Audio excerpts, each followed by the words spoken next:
The city was quiet in the way only early winter evenings could be, not silent, but muffled. Rain misted against bus windows, and streetlights blurred into gold smears on the glass. Eli sat slouched in the back of the nearly empty bus, who pulled over his head, earbuds in but not playing anything. He liked it that way, the illusion of sound to keep people from talking to him, the comfort of his own stillness. His backpack sat unopened next to him, and his reflection stared back from the window, tired eyes, skin a little pale. And that constant weight in his chest that never quite left Dot at the front of the bus? Across from the driver's seat, a woman sat with her hands folded tight in her lap. She wore hospital scrubs and old sneakers with frayed laces, and her hair was pulled back messily as if the day had taken more from her than she expected. Her name was Marisol, though Eli didn't know that yet. He only knew she looked like someone trying not to fall apart. She wiped at her eyes with the sleeve of her sweater, subtle but not quite hidden. A man across the aisle glanced up and then back down to his phone. Eli didn't stare, but he noticed, in the way quiet people notice everything. He shifted slightly in his seat, unsettled by something he couldn't explain. They didn't speak. At first, Eli kept his eyes on the rain and Marisol kept her breathing steady. The city moved past them slowly, convenience stores with flickering signs, shuttered shops, an old laundromat glowing blue in the dark. The bus stopped and started. Passengers got on and off, and eventually there were only a few riders left. Then the bus lurched slightly at a turn, and Marisol made a sound, not a cry, not a word, just a sharp little sob that escaped before she could catch it. Eli stood.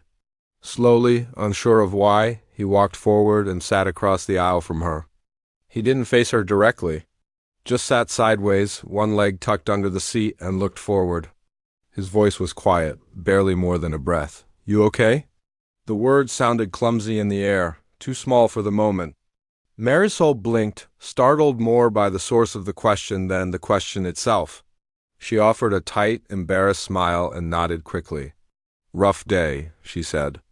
Her voice was hoarse, like she hadn't spoken aloud in hours. Eli didn't nod, he didn't smile either. He just stayed there for a beat, then another, like he wasn't trying to comfort her, just trying not to let her be alone in that seat. It was awkward, but not the kind that made you want to escape.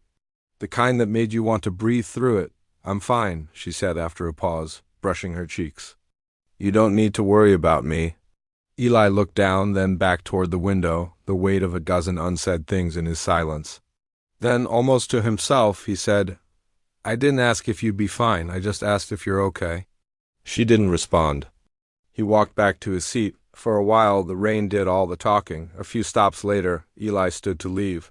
He paused near the exit, turned back, his voice softer now, like something hidden under a blanket. "I used to ask my mom that," he said, "if she was okay." He kept his eyes on the floor. She'd always say she was fine, but sometimes she wasn't, and I could tell. There was a moment where he seemed to stop breathing. "She passed last spring. I don't really ask anyone anymore." He didn't wait for a reply. But as he turned to go, Marisol said, "I lost someone too." Her voice broke slightly. "My son, 2 years ago." Eli looked at her then. The air between them was heavy, but not suffocating. Just real. They didn't need to say more. The bus doors opened. He stepped off into the rain. The next evening, Eli boarded the same bus. He didn't expect anything. He just liked the ride. But as he moved toward the middle row, he saw her, Marisol, seated by the window, a thermos in her lap. She looked up, met his eyes, and gave a small nod. He nodded back and sat beside her. No words passed between them that day. Just shared space. It was enough. Over the following days, they saw each other more. Sometimes they rode in silence, other times she'd ask small questions, and he'd offer small answers. One day, she handed him a warm sandwich in a paper bag. "Didn't know if you'd eaten," she said. He smiled a little. Another day, he showed her a photo on his phone, a crooked birthday card he made for his mom when he was 7. She laughed quietly and said it looked like something her son would have made. He didn't ask to see a photo, but she showed him one anyway, a little boy grinning in the sun, a plastic toy bus in his hands. "He would have loved this," she said, motioning toward the moving window. Riding like this. Rain came and went. Days got colder, the city stayed mostly the same. But something inside Eli began to shift. He didn't dread mornings quite so much. He answered when teachers asked him things in class. When a friend waved at him in the hall, he waved back. He still rode the bus, still wore the hoodie, still liked his silences. But the silence wasn't so lonely anymore. One evening, as they rode together, he gave her a folded slip of paper. Inside were song lyrics handwritten. "She used to sing this," he said, "when she was cooking." Marisol read the words slowly. She didn't cry. Just placed the paper in her wallet like it belonged there. Winter leaned deeper into the city. One night, Marisol stepped onto the bus carrying a small pot with a single sprout, barely bloomed. She sat near the window, waiting. Eli climbed on 2 stops later, saw the plant, and smiled. "You brought the garden back?" he said. "You reminded me how," she replied. Then, with a nervous kind of warmth, she reached into her bag and handed him something wrapped in newspaper. He unwrapped it carefully, a tiny book of poems, the edges soft from use. Inside the cover, in her handwriting, it read, "You asked if I was okay. I wasn't, but now I'm not alone." They rode together in silence that night, side by side. Outside, the rain finally stopped. Streetlights shimmered on the wet pavement. The bus rolled on, quiet and steady, carrying 2 people who'd found in each other something gently life-saving, not a cure, not an answer, just someone to sit beside. And sometimes that's everything. Marisol kept the photo of her son in her wallet, but she stopped taking it out every day.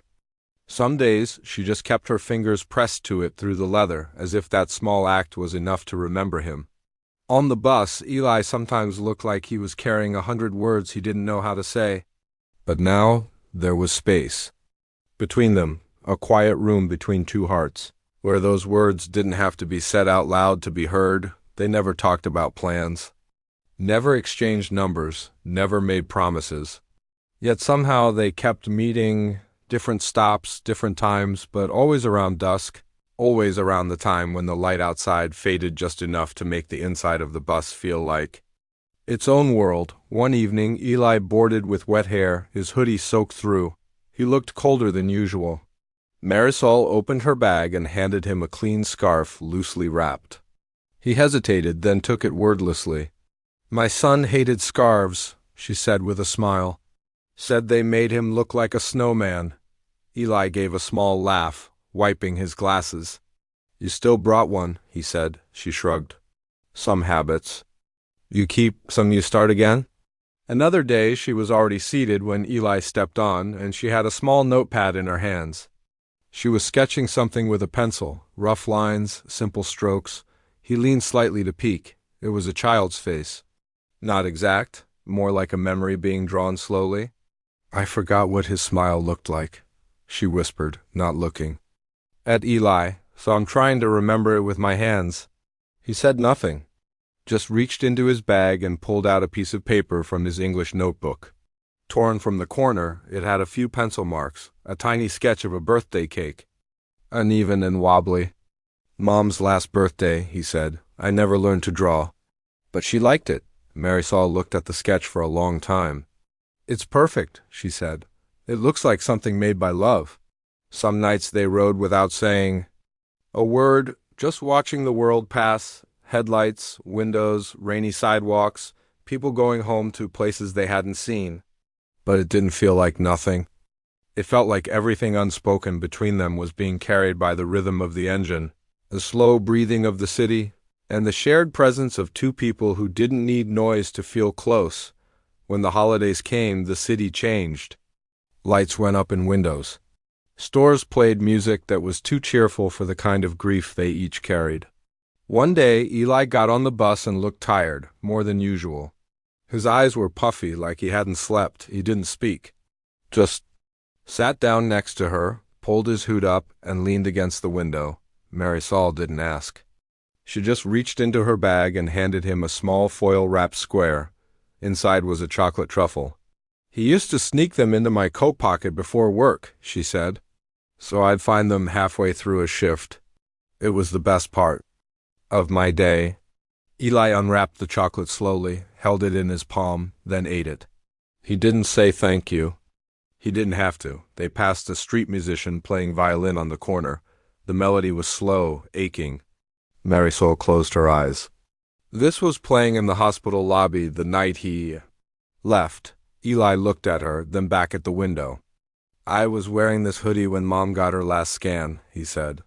I never washed it after. They didn't cry. They didn't need to. Their grief wasn't sharp anymore, just quiet, like the hum of an old song you've forgotten the words to. New Year's Eve came, and the city was restless.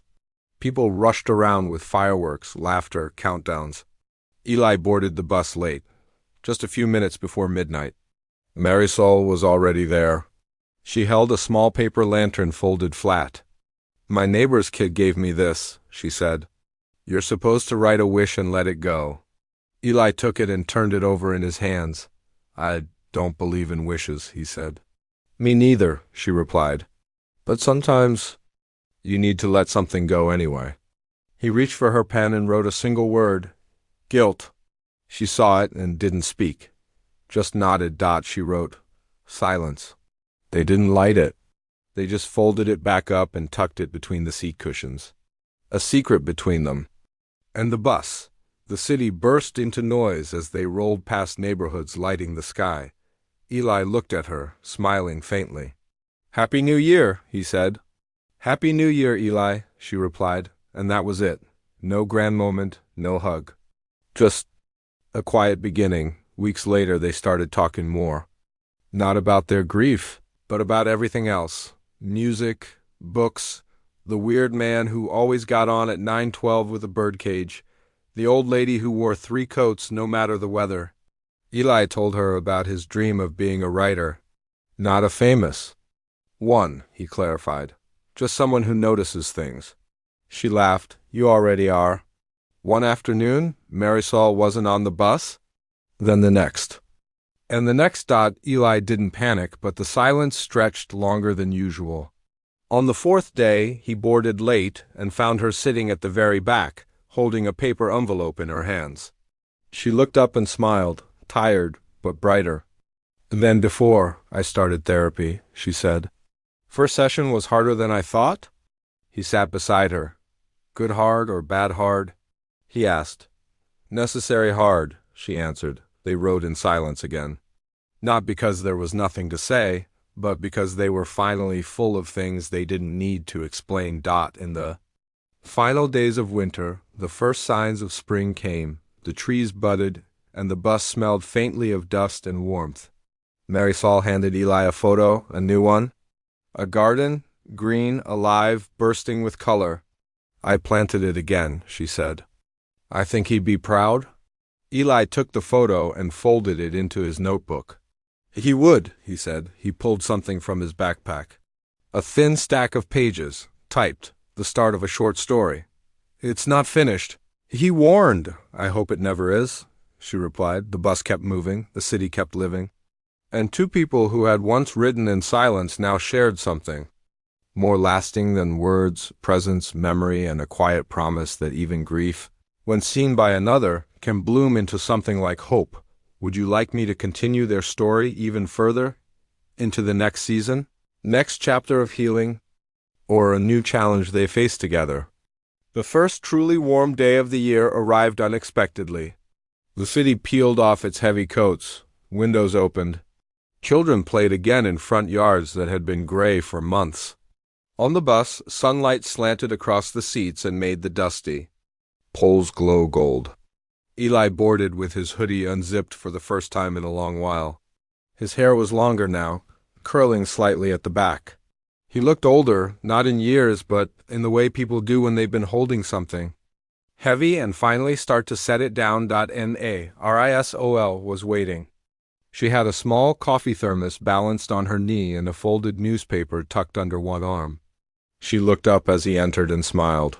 Not the kind of smile you force to be polite, but the kind that grows out of recognition, safety. She had started wearing earrings again, little gold hoops. Nothing fancy. Just something that said, I'm remembering how to take care of myself. He slid into the seat next to her and pulled out a small paperback. "You ever read this?" he asked. She took it, looked at the cover. "Poetry of Lost Things." "No," she said, "but I like the title." He shrugged. "It's not happy." "But it's honest." They read in tandem for a while, the kind of silence that's more intimate than any conversation.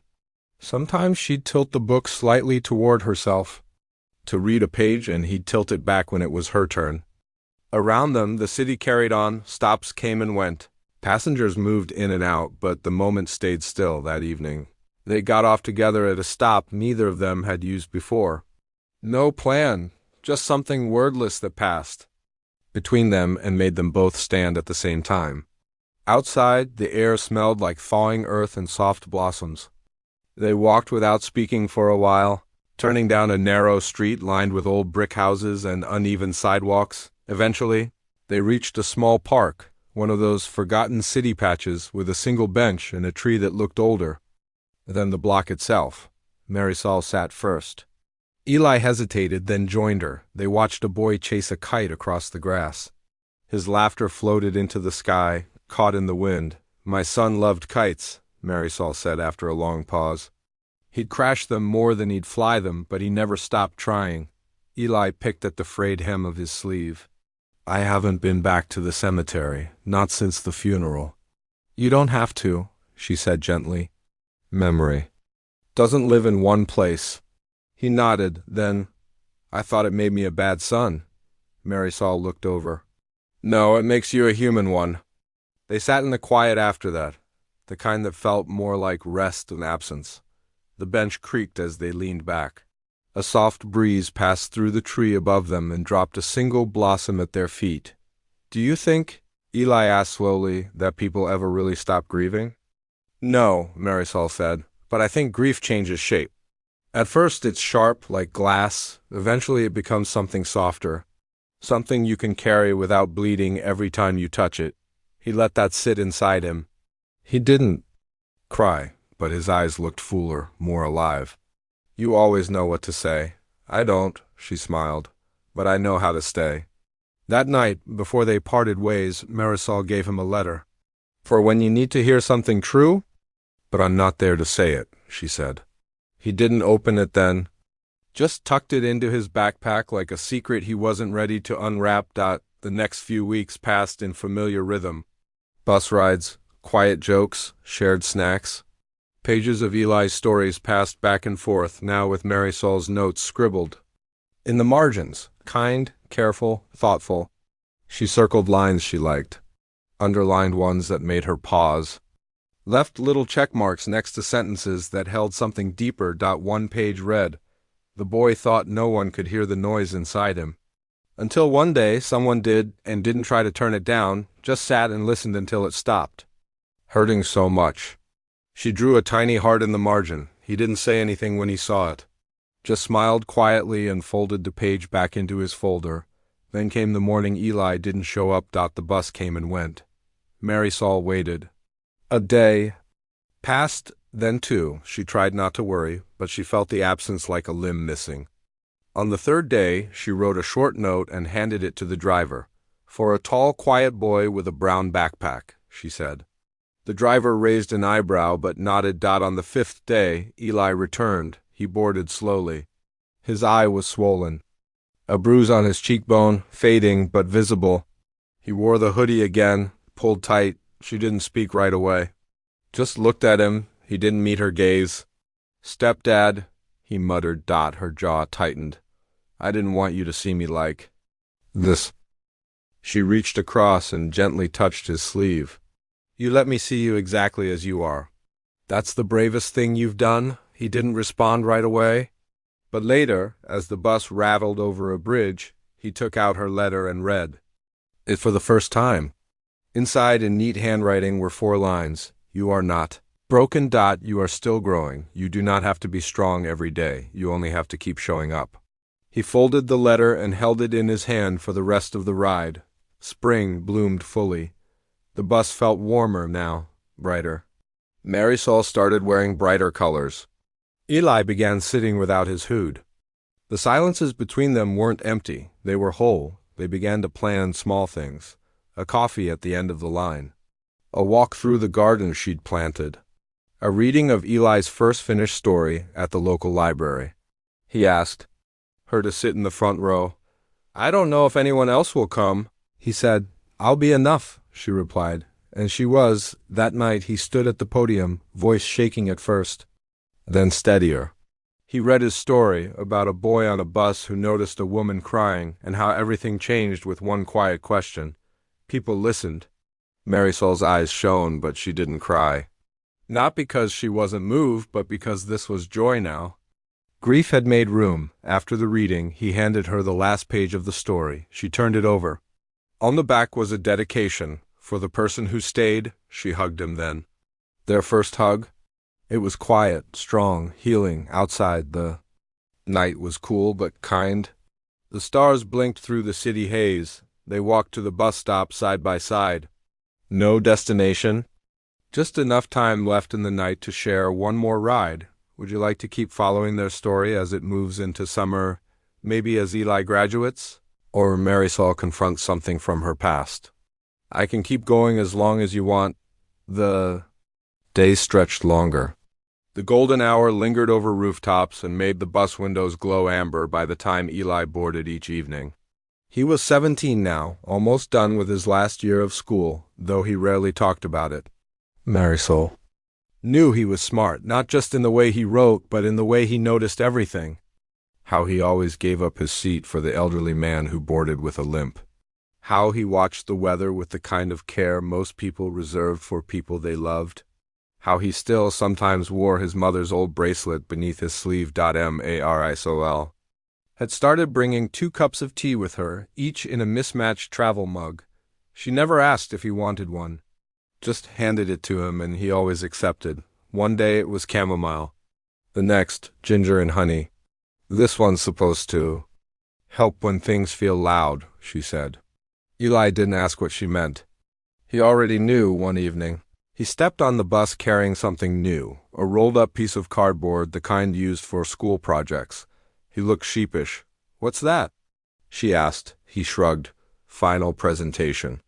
I wrote about grief." Her brow lifted. "For English?" "For health class," he said, smirking.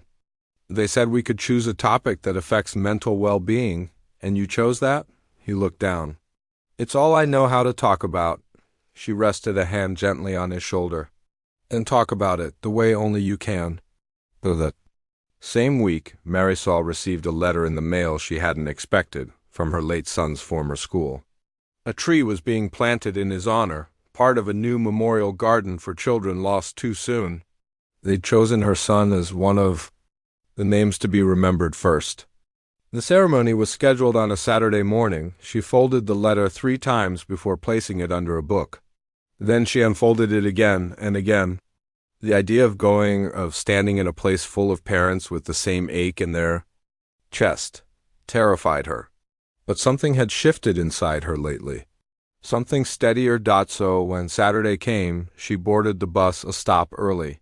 Eli was already there, sitting by the window with his headphones off. She sat beside him, dressed a little more formally than usual, her hair brushed smooth, a small pin shaped like a leaf on her jacket. "I'm going," she said, voice soft. "To the garden," he nodded. "Want me to come with you?" She looked at him. His voice was so matter-of-fact, not pitying. "Just solid, real, would you?" she asked. He nodded again. "Of course." They rode together without talking. The city moved by like a film strip, playgrounds, bookstores, overgrown sidewalks. When they arrived, the garden was quiet, tucked behind the school, rows of saplings staked upright with ribbons tied around their stems. A woman in a blue sweater gave Marisol a gentle hug, handed her a card with her son's name handwritten in calligraphy. She stared at it for a long moment before pressing it to her chest. Eli stood just behind her, not saying anything. Just there. His presence felt like shelter. When they placed the first handfuls of soil around the tree's roots, Marisol knelt. Her hand shook. She didn't cry until the breeze picked up and knocked a few blossoms loose. They landed gently in the earth, quiet as her son had been. She let herself cry, finally. and Eli, standing beside her, placed a small folded paper. Into the dirt, a poem he'd written but never shown anyone. No one else noticed. That was okay. It wasn't for them. After the service, they walked slowly to a nearby park bench. Marisol wiped her eyes, laughed once. "I feel lighter," she said. "Not empty?" he asked. "No," she replied. "Just less alone." Eli looked out across the grass. "Do you think they see us? Wherever they are?" Marisol smiled. "Maybe, or maybe they're part of the parts of us that keep going." That night, Eli finished his presentation. The next morning, he stood in front of his class and spoke not like a student, but like someone who'd lived something. He didn't mention Marisol by name, but he described a woman on a bus, and how sometimes all it takes to begin healing is asking someone if they're okay and truly listening when they answer, his teacher cried. A few classmates did too. But Eli wasn't embarrassed. For once, he felt like he had said exactly what he needed to say. After school, he rode the bus again. Marisol was waiting, a soft smile on her lips. "Heard you did something brave today." "I talked," he said. "You do that well," she replied.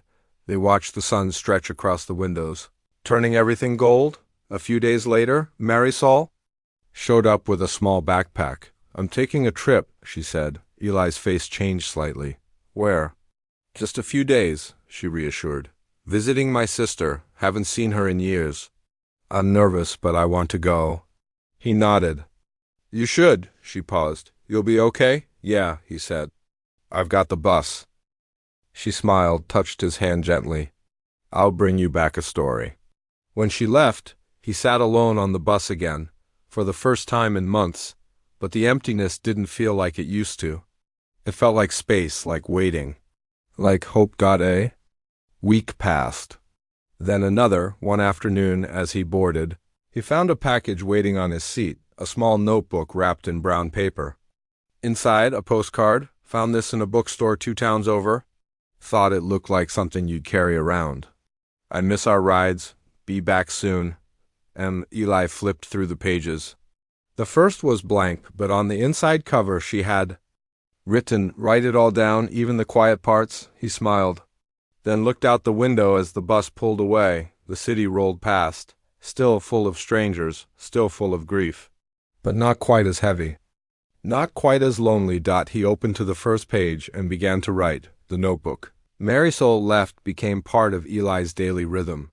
He wrote in it on the bus, in the library between classes, and late at night under a dim desk lamp when the house was finally quiet. Some entries were barely a sentence. Others filled pages, little memories, half-finished poems, overheard conversations, sketches of characters who spoke like his mother used to or laughed like the boy Marisol once described. It became more than a journal. It became a place to carry everything gently instead of letting it weigh down his chest. Spring pushed toward summer. Final exams loomed. College letters arrived. Some thick, some thin. Eli didn't talk much about them. He wasn't sure what he wanted next, only that he didn't want to keep standing still.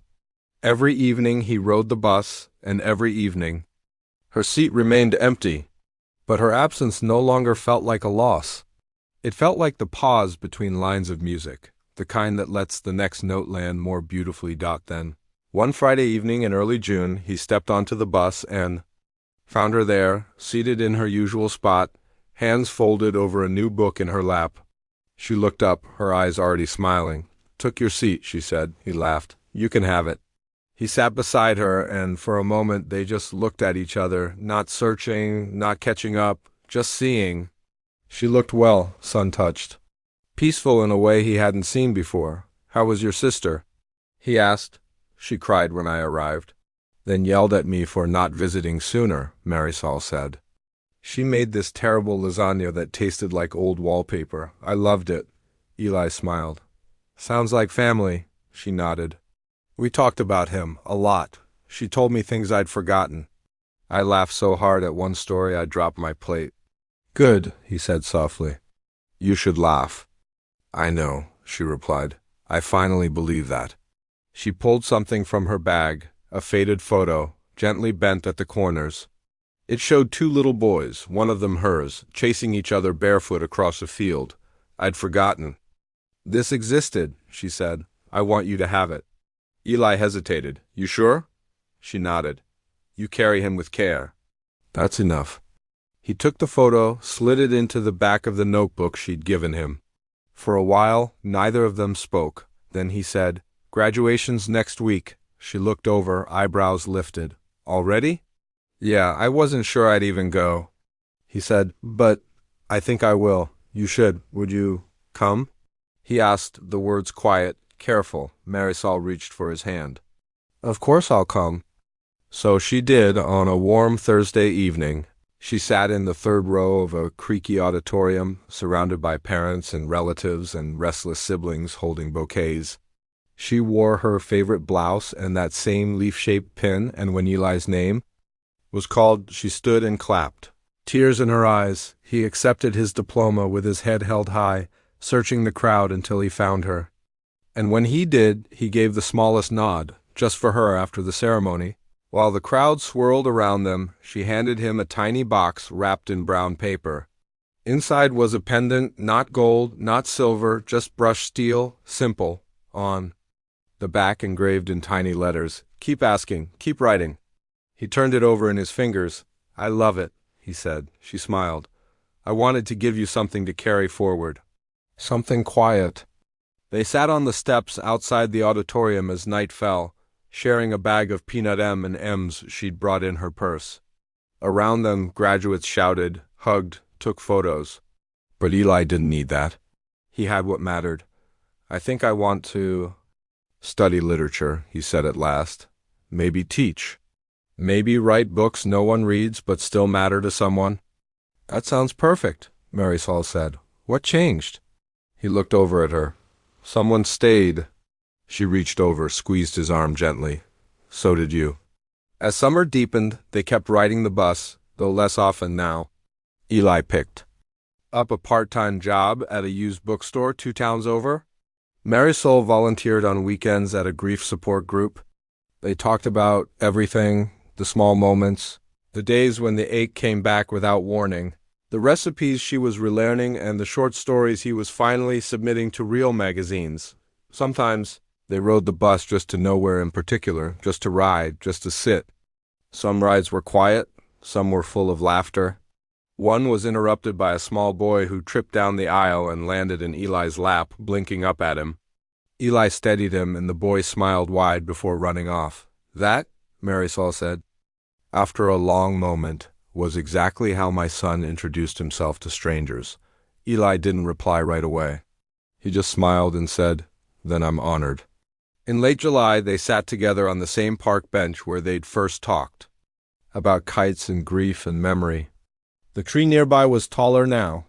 The light through its leaves was softer. Marisol handed him a fresh notebook. Blue this time. The other one's full, isn't it? He nodded. Started writing about other people, too. Good, she said. That means you're ready to move forward without leaving anything behind. They sat like that until the sun dropped low and the streetlights blinked awake, before they stood to leave. Marisol turned to him. You know, she said, I used to think healing would feel like forgetting, like moving on without the ache. And, now? He asked. Now I think healing feels like this, she said. Sitting beside someone who lets you remember. And doesn't walk away, Eli smiled. Then I think we're both healing. They stood, walked slowly toward the bus stop. Not rushing, not afraid of whatever came next. The city breathed around them. The air was warm, still, and the bench, long after they left, held the soft imprint of 2 people who chose to stay.